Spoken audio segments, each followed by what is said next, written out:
एक जंगल में बहुत सारे जानवर रहते थे। उसी जंगल में राजू और हीरा नाम के दो भालू भी रहा करते थे। वो बचपन से ही एक दूसरे के पक्के दोस्त थे। साथ खेलते, साथ शिकार करते और साथ ही पेड़ पर चढ़कर बड़े मजे से शहद खाते थे। एक बार दोनों पास वाले जंगल से खेलकर बहुत खुश होकर वापस लौट रहे थे। क्या बात है हीरा, आज तो जंगल में खेलकर बहुत मजा आ गया। हाँ यार राजू, इतने ऊंचे पेड़ों पर चढ़ना और उस पर झूला झूलने का अपना ही मजा है। हाँ यार, काश हमारे जंगल में भी इतने घने पेड़ होते जिन पर हम खेल सकते, मजा कर सकते। तू मजा करने की बात कर रहा है? हमारे जंगल में तो फलों के पेड़ भी खत्म हो गए हैं। मुझे तो कितने दिन हो गए कोई मीठा फल खाए। तभी राजू को एक पेड़ के नीचे एक आम दिखा।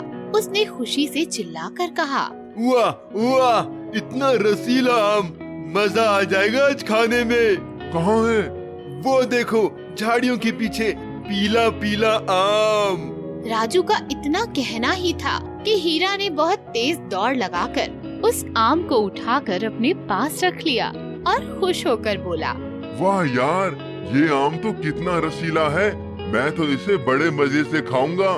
कितने दिन हो गए आम खाए। लेकिन हीरा, ये तो गलत बात है। आम मैंने पहले देखा था तो ये मेरा हुआ ना। चुपचाप ये आम मुझे दे दो, मैं इसे अकेले खाऊंगा। देखने से क्या होता है, आम पर हक उसका हुआ जिसने उसे उठाया, यानी कि मेरा। देख हीरा, मुझे गुस्सा मत दिला। तू मेरा दोस्त है, इसीलिए प्यार से कह रहा हूँ, वापस कर दे। वहीं पास वाले पेड़ पर एक कौवा रहता था। राजू और हीरा भालुओं के झगड़े से उनकी नींद टूटी और वो नीचे उड़कर आया और उसने झगड़े का कारण पूछा।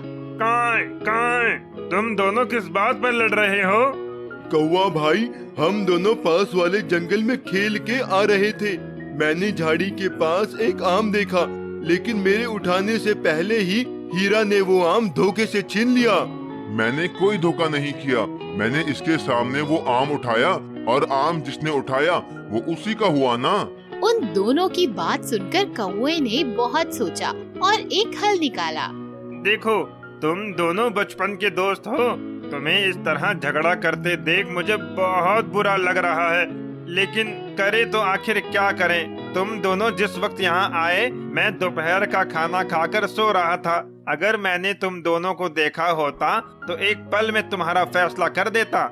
लेकिन एक तरीका है, ऐसा करो, तुम लोग ये आम इन झाड़ियों में वापस रखकर जंगल से फिर उसी तरह वापस लौटो जैसे थोड़ी देर पहले लौटे थे। इस बार मैं ऊपर से बैठकर तुम्हें देखूंगा और अपना फैसला सुना दूंगा। कौवा का ये आइडिया हीरा और राजू भालुओं को बहुत पसंद आया। उन्होंने वो आम झाड़ियों के पीछे ठीक से छुपा दिया और खुद वापस जंगल की ओर चल दिए। थोड़ी ही देर में वो जब लौटे तो उन्हें वो आम कहीं नहीं दिखा और ना ही कौवा।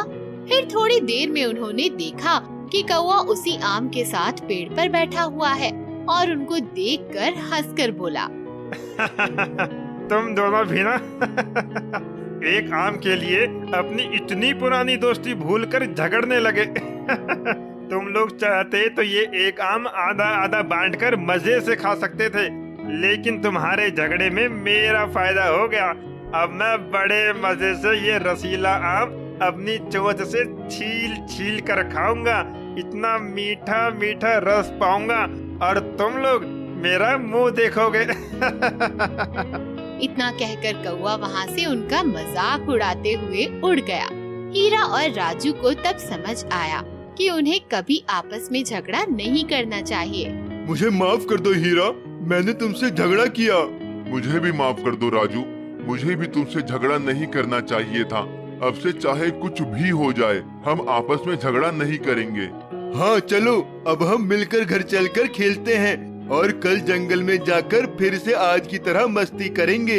उस दिन के बाद से हीरा और राजू दोनों ने कभी झगड़ा नहीं किया, हमेशा प्यार से रहे। अगर उन्हें कोई एक फल मिल भी जाता तो दोनों दोस्त उसे आपस में बांट कर खाते। तो दोस्तों, हमें कभी आपस में झगड़ा नहीं करना चाहिए, वरना दूसरे उसका फायदा उठा लेते हैं।